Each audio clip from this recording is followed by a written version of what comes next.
올여름 유난히 덥지요. 그래, 밤에 밤잠을 많이 설치셨을 겁니다. 열대야의 기록이 16일이었는데 20일 이상으로 역대 기록이 깨졌습니다. 제주도는 지금 60일 가까이 열대야로 시달리고 있다고 합니다.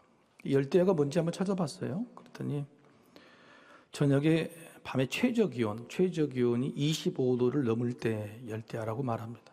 좀 놀랐습니다. 최저기온이 25도? 열대야라고 하면 한 30도 정도 돼야 되는 거 아니냐. 그게 우리의 착각인 거죠.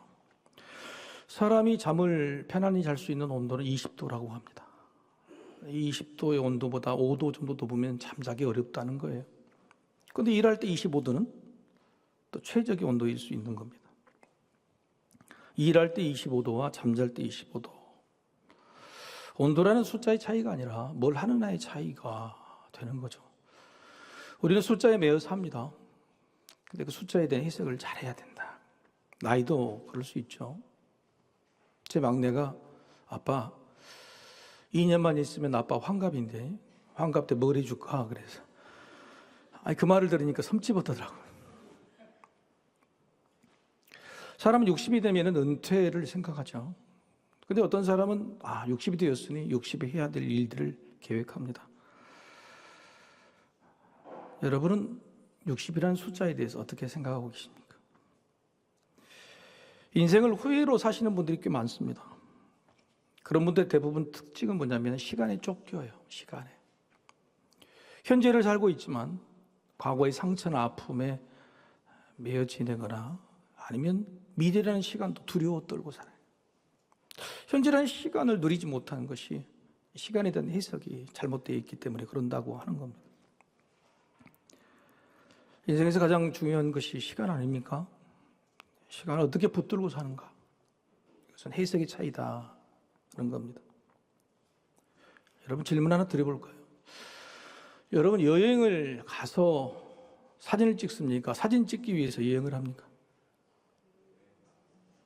그렇죠. 우리는 대부분 여행을 가서 좋은 장면이 있으면 사진을 남기는데 요즘 젊은 사람들은 거꾸로더라고요. 사진을 찍기 위해서 여행을 갑니다. 커피숍에서 커피를 먹기 위해서 커피숍에 온 게 아니에요. 여기 와서 셀카를 찍고 블로그에 올리기 위해서 사진을 찍기 위해서 커피숍에 오죠.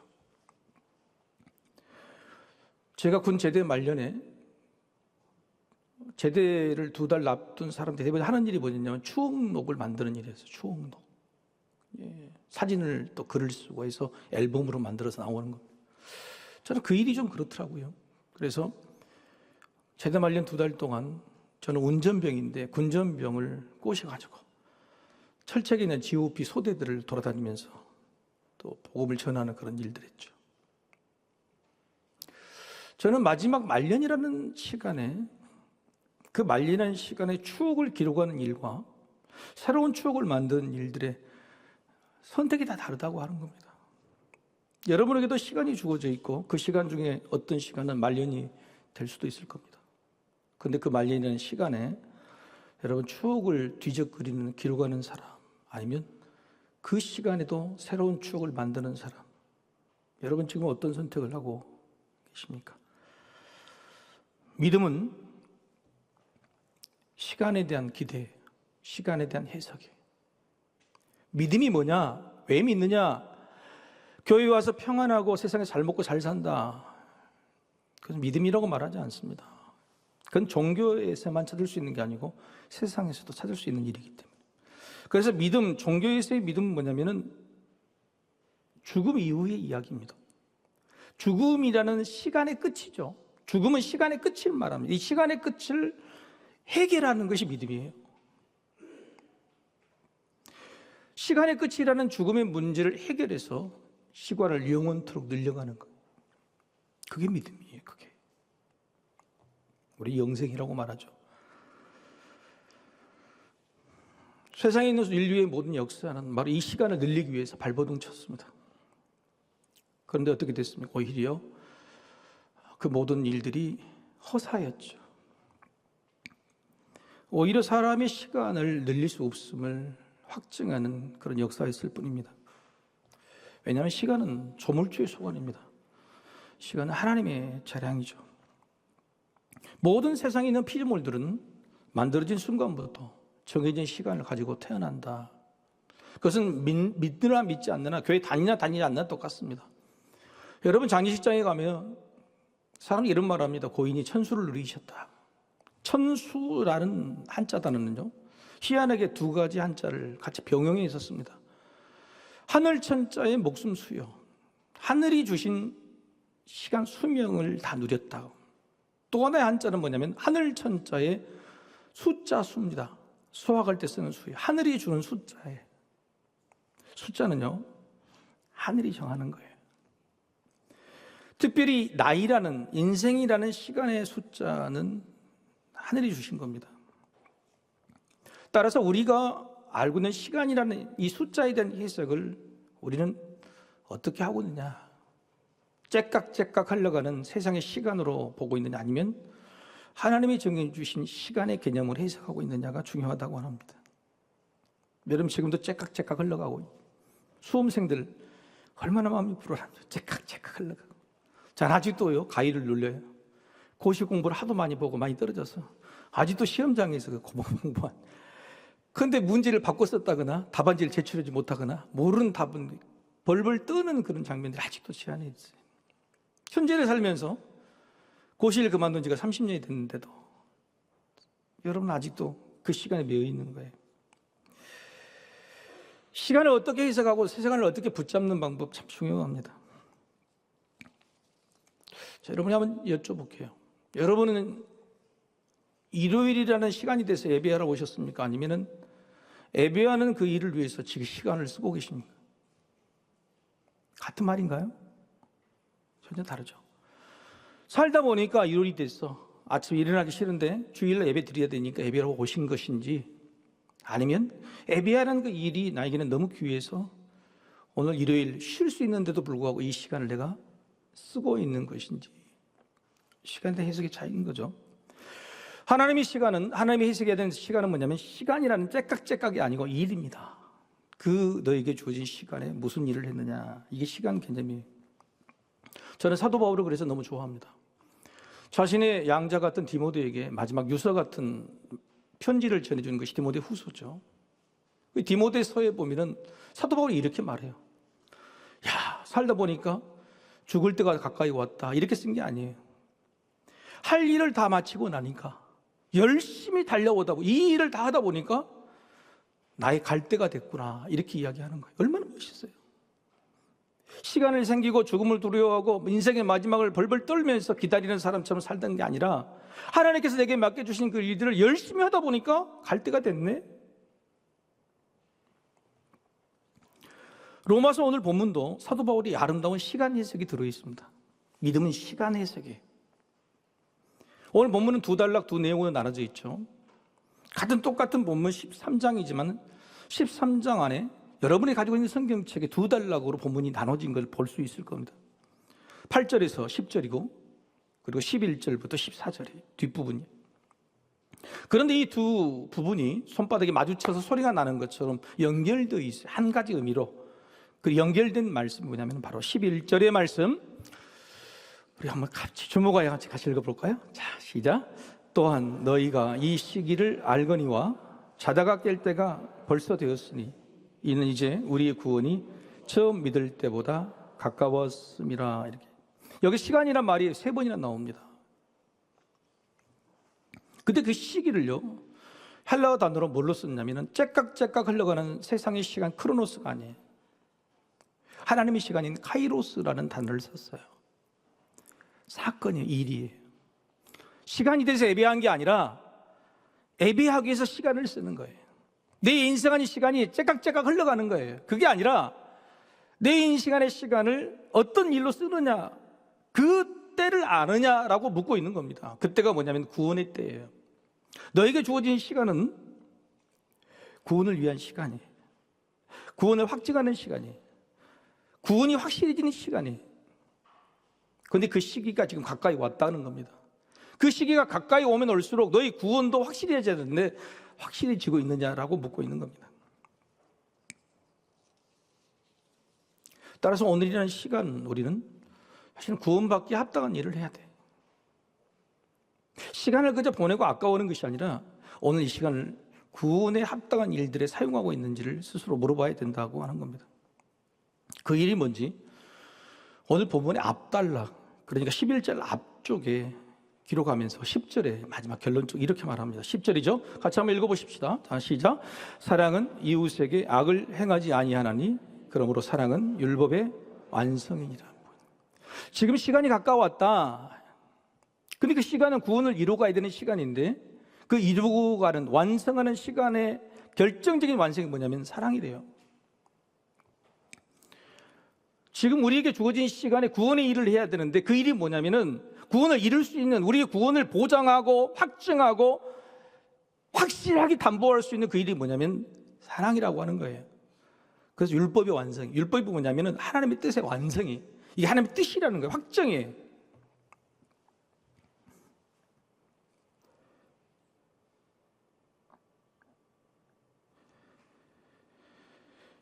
어떤 신부님이 설교를 하는 것은 천주교는 강론이라고 그래요. 강론인데 정말 강론이 설교가 제 마음에 와닿더라. 노래를 했으면 좋겠는데 노래를 못하고 너를 사랑해라는 노래를 가지고 설교를 아시세요? 아침이 오는 소리에 나는 잠에서 깨어, 그죠? 내 품 안에 잠든 너에게 오오오 너를 사랑해. 근데 저는 이걸 너무 놀랐어요. 신부님이 결혼하셨나? 아침에 일어나 보니까 잠에서 깨어 내 품 안에 있는 그대 너를 사랑해. 너무 놀랐어요. 신부님이 이렇게 설교를 시작하시면 나중에 뭐라냐면, 저는 늘 아침에 일어나면은 내가 오늘 사랑해야 될 사람을 생각한대. 오늘 일하는 시간에 내가 사랑할 일들을 생각한대. 그래서 그 아침에 일어날 때 너를 사랑해, 이런 마음으로 시작한다는 거예요. 여러분의 아침은 어떻게 시작하고 있습니까? 사도 바울은 오늘이라는 시간에 내가 해야 할 구원의 일, 사랑은 뭘까? 그러면서 11절에 자다가 깰 때다 이야기. 자다가 깰 때 오늘 주어진 시간에 나는 구원이라는 일, 그 사랑이라는 일을 어떻게 하고 해야 될까라고 늘 고민하고 생각하는, 그렇게 기대하고 오오오 이래야 된다는 거예요.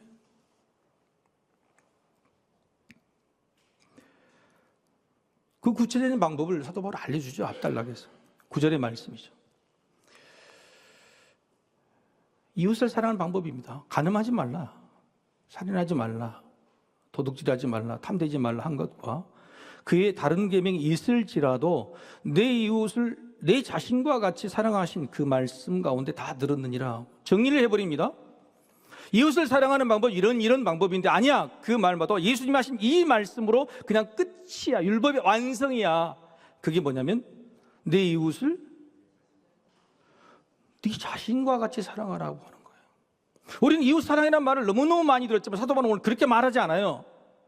이렇게 해라 하지 말라, 이렇게 하면 안 되라고 말하는 게 아니라 왜 안 될까? 어떻게 하면 할 수 있을까? 이웃사랑이라는 말을 너무너무 많이 들고 오늘 너의 시간, 구원이라는 시간으로 사용해야 되는데 그게 사랑인데 어떻게 할 수 있을까? 예수님 말씀, 네 자신처럼, 네 몸처럼 이웃을 사랑하라. 근데 문제는 뭐죠? 내 자신을 사랑하느냐가 문제. 이웃을 진심으로 제대로 사랑하려면 나 자신을 진심으로 사랑하는 법을 알아야 되는데 그걸 모르. 여러분, 저를 괴롭히는 사람이 있어요. 누굴까요? 그 사람 때문에 너무너무 힘들어 죽겠어요. 오해하지 마세요. 그게 가족이 아니고요. 제 자신이. 저를 제일 괴롭히는 사람은 저런 것 같아요. 너무 힘들게 완벽주의로 깨고 부수고 욕하고. 저를 사랑하지 못하고 비난하는 사람이 어떻게 남을 사랑할 수 있을까? 자기 자신의 생명에 대해서 감사하지 못한 사람이 내 옆에 있는 사람의 존재에 대해서 감사할 수 있을까?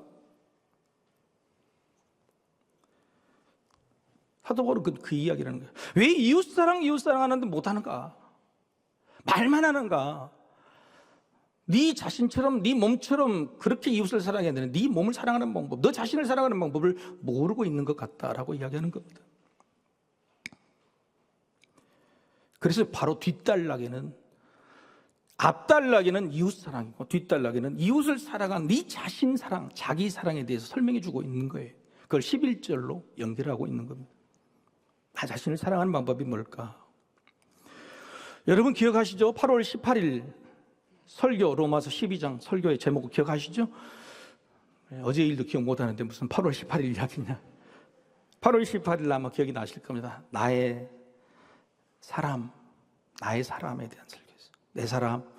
내 사람에게 진심이냐라고 물어봤어요. 내 옆에 있는 사람, 그 사람이 진심이냐는 기억이 나실 겁니다. 그런데 오늘 본문의 이 말씀, 이제 진행되는 로마서의 이걸 보면 사도 바울은 뭐라고 이야기해요? 나의 사람이 제일 첫 번째 누구라고 말하고 있는 겁니까? 네 자신이라고 말하는 거예요. 나의 사람을 진심으로 사랑하려면 그것은 나를 사랑하는 것이다 라고 하는 겁니다. 율법의 완성인 이웃사랑은 먼저 나 자신을 사랑하는 법을 알고 사랑하게 될 때에 완성에 가까워진다고 하는 겁니다. 저는 너무너무 사랑을 완성하고 싶어요. 하나님이 나를 마지막에 보실 때 보는 게 딱 사랑밖에 없을 것 같아요.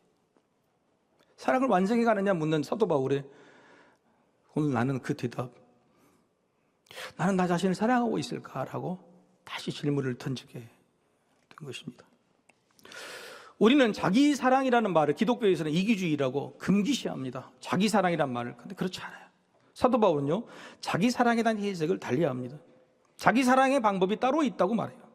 사도 바울이 이렇게 뭐라고 말하냐면 이기적인 자기 사랑을 하는 로마 성도들에게, 로마에 있는 기독교 성도들에게 이타적인 자기 사랑을 알려주고 있는 것입니다.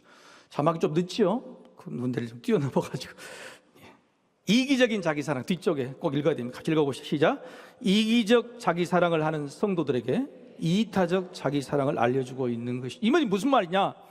자기 사랑을 해야 이웃을 사랑할 수 있는데 그 자기 사랑이 나를 사랑하기 위한 자기 사랑이 아니라 누군가 이웃을 사랑하기 위해서 나를 사랑하는 거예요. 부모가요, 나이가 들면 어때요? 자식의 건강을 막 생각하다가 나이가 들면 어떻게 돼요? 자기 건강을 막 챙겨요. 그게 자기 사랑처럼 보이지만 부모들이 하는 말이 일관되게 있어요. 뭐죠? 그렇죠. 자식 고생시키지 않으려고. 이게 이타적인 자기 사랑이에요. 사랑이 성숙해지면, 사랑의 기간이 넓어지면, 사랑이란 쓴물 단물 다 맛보게 되면 이타적인 자기 사랑의 뭔지를 깨닫게 되는 겁니다.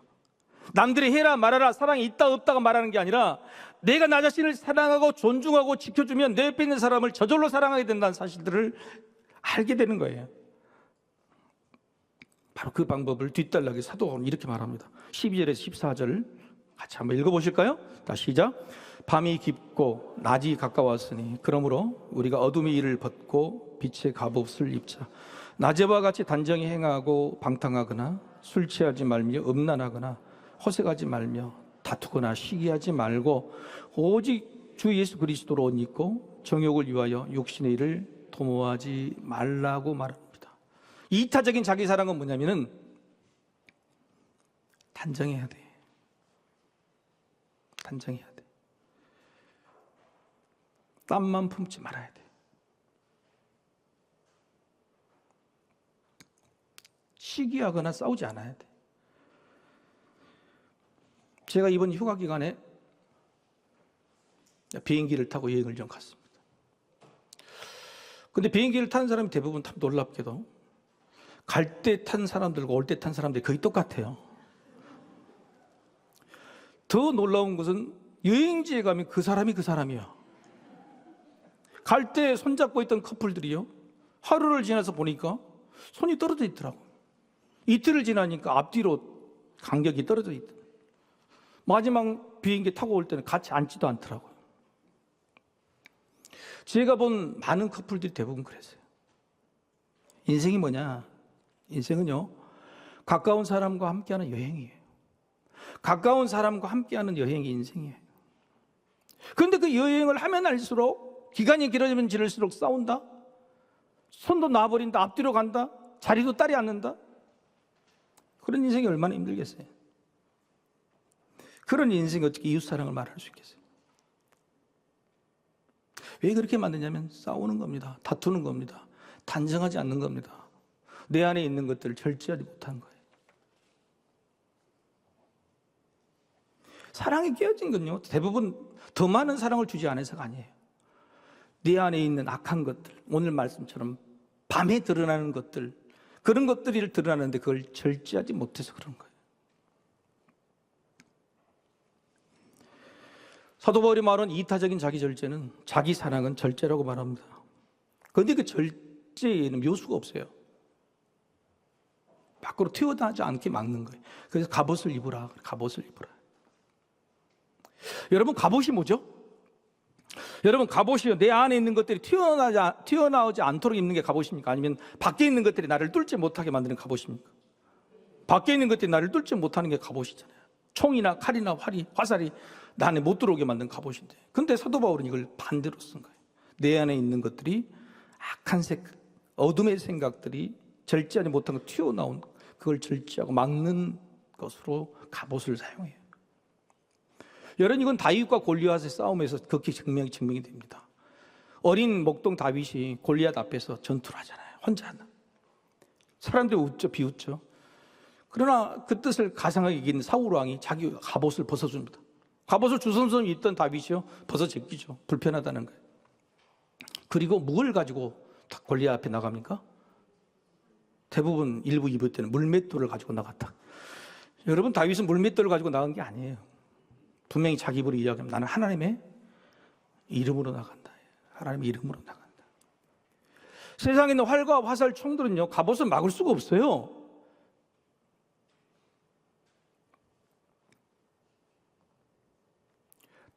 다윗은 갑옷이 필요한 게 아니고요, 자기 안에 속여 있는 그것들을 살려낸 겁니다. 갑옷이 필요 없어요. 하나님 이름으로 나갑니다. 사도 바울이 말하는 갑옷이라는 것은 밖에서 막는 것, 세상으로부터 나에게 공격해 오는 것들을 막는 도구가 아니에요. 하나님 너무너무 힘들어요. 아파요. 세상이 나를 괴롭혀요. 되는 게 없어요. 갑옷을 입고 싶어요가 아니에요. 그것은 하나님의 문제예요. 골리앗은 하나님의 문제예요. 내 안에 내 삶을 망가뜨리는 내 안에 있는 악한 생각, 어둠의 생각들이 튀쳐나온 것, 그걸 절제하느냐 못하느냐, 그게 바로 갑옷이라고 그러고, 그 갑옷을 빛의 갑옷이라고 말하고 있는 겁니다. 왜 빛이냐? 어둠을 물리칠 수 있는 것은 빛밖에 없어요. 그렇죠? 어둠은 절대 죽지 않습니다. 세상에 어떤 법과 질서, 가치, 위대한 리더십이 나와도 어둠은 절대 비껴나가지 죽지 않습니다. 그러나 그 어둠을 물리칠 수 있는 유일한 방법은 빛이에요. 빛이 있으면 어둠은 갈 데가 없어요. 그 어둠의 문제를 본질적으로, 존재적으로 없앨 수 있는 갑옷은 빛의 갑옷이다. 그 빛이 뭐냐? 빛으로 오신 예수 그리스도라고 말씀하고 있는 겁니다. 여러분, 세상의 설교가요, 뭐뭐 하지 마라, 뭐뭐 해라고 강요하는 설교는 설교가 아니에요. 왜 하지 말아야 됩니까? 어떻게 할 수 있습니까?를 알려주는 거예요. 하나님 말씀이 다 그런 거예요. 사도 바울은요, 절대 뭐뭐 하지 말라, 해라, 그렇게 강요하지 않아요. 왜 해야 되는지, 할 필요성이 이유가 뭐고 어떻게 해야 되는지, 그게 가장 잘 알려주는 것이 로마서예요. 그래서 교리서이기 때문에 복잡해요. 그러나 사도 바울은 다른 사람처럼 그렇게 설교하지 않는 거예요.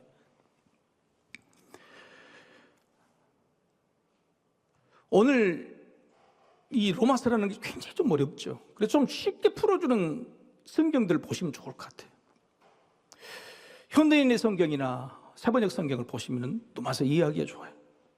그중에 또 다른 번역이 있는데, 예전 번역이 공동 번역에 오늘 본문의 마지막 14절, 그리스도로 갑옷 옷을 입자, 그리고 육신이를 도모하지 말라고 하는 14절 결론적인 말을 하면서 그 공동 번역은 어떻게 해석했는지 같이 한번 읽어보실까요? 공동 번역본입니다. 우리가 본 건 개역개정이고 공동 번역본이라는 게 있어요. 같이 읽어보시죠. 시작. 주 예수 그리스도로 온몸을 무장하십시오. 그리고 육체의 정욕을 만족시키려는 생각은 아예 하지 마십시오. 생각을 하지 않는 것이 빛의 갑옷을 입는 거예요. 아예 어둠의 일, 내 안에 있는 것들을 꺼내고 생각하지 않는 거예요. 생각하면 하게 되는 거예요. 생각하다 보면 하게 되고 그게 습관이 되는 거예요. 우리에게는 어둠의 생각들이 많죠. 두려움, 낙담, 원망, 시기, 미움, 의심 같은 것들이 있습니다. 그런데 여러분, 이런 어둠의 생각이 들 때 우리는 늘 반대말을 찾아요. 자, 여러분 반대말 한번 찾아볼까요? 두려움의 반대말? 여러분 반대말 숙제 많이 했잖아요. 그 설교 많이. 여러분 두려워하지 마십시오. 어떻게 하십시오? 담대하십시오. 막 그렇죠. 낙담이라는 어둠의 반대말은 뭐죠? 희망이겠죠. 희망. 원망의 반대말은 어려운 게 아닌데. 원망의 말은 감사해. 자, 우리가 개념 정리가 안 된 거예요. 우리가 아무리 믿어도요, 그 말이 어떤 말인지를 개념 정리 안 되니까 답이 안 나오는 거예요. 원망이 반대말은 감사해요. 시기의 반대말은 축복이에요. 미움의 반대말은 사랑이에요. 의심의 반대말은 믿음이에요. 근데 이게 진짜 말일까요? 사도 바울은 반대말을 찾자고 말한 게 아니에요. 여러분 두려워 마시고 담대하십시오라고 설교하지 않아요. 여러분 낙담하지 말고 희망을 가지십시오라고 말하지 않습니다. 원망하지 말고 감사하십시오라고 그렇게 구태연하게 할 수 없는 것들을 이야기하지 않아요. 우리 삶도 마찬가지예요. 왜요? 우리가 담대하기 싫어서 담대하지 못합니까? 왜 두려워합니까? 방법을 몰라서 그러잖아요. 방법을. 그래서 두려워하지 말고 담대하십시오라고 말하는 설교는 우리에게 아무 의미가 없는 거예요. 어떻게 담대할 수 있느냐? 사도 바울은요, 반대말을 찾으라가 아니라 전혀 다른 말을 찾으라고 말해요.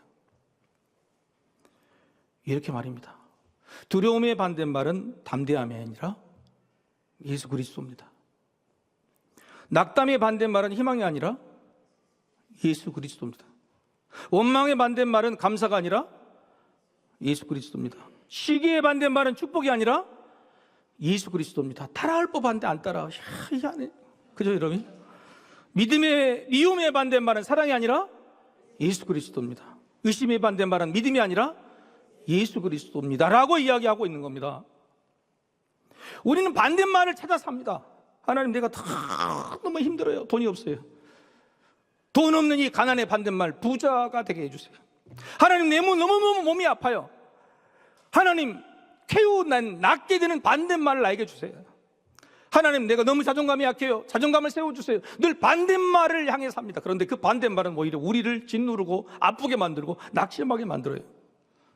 세상의 모든 문제가 반대말을 찾다가 오히려 반대가 되고 아픔이 되었어요. 상처가 되었어요. 세상의 모든 문제, 인생의 모든 문제는요, 반대말을 찾고 반대말로 기도해서 되는 게 아니에요. 두려움의 반대말은 담대함이 아니고 예수 그리스도라고 하는 거예요. 이게 사도 바울이 오늘 우리에게 주는 말이에요. 따라서 빛의 생각은 예수님의 생각이에요. 예수님을 생각하는 거예요. 반대말을 생각하지 말고 어떤 문제의 정답을 찾고 싶을 때는 예수를 깊이 생각하라. 여러분, 성경에서요, 예수를 가장 깊이 생각하라, 자주 생각하라고 말하는 사람이 히브리서 기자입니다. 그래서 히브리서 기자가 히브리서를 누가 썼는지 잘 알 수 없지만 대부분의 사람은 사도 바울이 썼다 그래요. 히브리서 기자가요, 예수를 깊이 생각하라고 하면서 예수를 생각하는 방법이 뭔지를 알려줍니다. 그게 어떻게 우리에게 빛의 갑옷이 되는지, 우리가 어둠에서 어떻게 벗어나게 하는지 그걸 알려줘요. 그게 히브리서 2장 6절의 말씀이죠. 같이 한번 읽어보실까요? 자, 시작. 그러나 누구인가가 어디에서 증언하여 이르되 사람이 무엇이기에 주께서 그를 생각하시며 인자가 무엇이기에 주께서 그를 돌보시나이까. 이게 무슨 말일까요? 여러분, 이제 수험철이 돼요. 대입 수능이 있는 날 엄마가 아들을 수능장에 넣어주면서 이렇게 말해요. 아들아, 너는 시험 치를 때 엄마는 기도하고 있을게. 시험을 치르다가 문제가 막힌 아들이 도저히 답이 안 난 아들이 그때 생각되는 것이 엄마가 지금 나를 위해 기도하고 있다는 게 생각이 나는 거예요. 스데반이요, 돌에 맞아 죽어요. 돌에 맞아 죽을 때에 자신이 고대하던 그 놀라운 열매를 얻게 돼요. 하늘문이 열리고 하나님 보좌 우편에 그렇게 사모하던 예수님이 나를 위해 기도하시는 모습들을 보게 되는 거예요. 인생의 마지막 순간에 우리가 깊이 생각했던 그것들을 보게 될 수 있습니다. 여러분, 도대체 뭘 생각하고? 오늘 우리가 예수를 깊이 생각하자는 이 말은 무슨 말이냐면 예수님이 나를 생각하고 있다는 것을 생각하라는 거예요. 한번 같이 읽어볼까요? 자, 시작. 지금 주님이 나를 깊이 생각하고 계신다는 생각, 그것이 바로 빛의 갑옷이라는 거예요. 반대만을 생각한 게 아니라 내가 힘들고 지치고 어렵고 낙심하고 때로는 죄 속에 낭망해 있고 너무너무 부끄럽고 미안하지만 그러나 이 순간에도 나를 지켜보고 계시는 주님의 생각을 생각할 때에 내가 용기를 얻게 되는 거예요. 그게 빛의 갑옷이, 반대말이 빛의 갑옷이 아니다고 하는 겁니다. 여러분, 가끔 우리 자녀들 이런 말 하죠. 이거 뭐예요? 내가 두 눈 시뻘겋게 지켜보고 있다.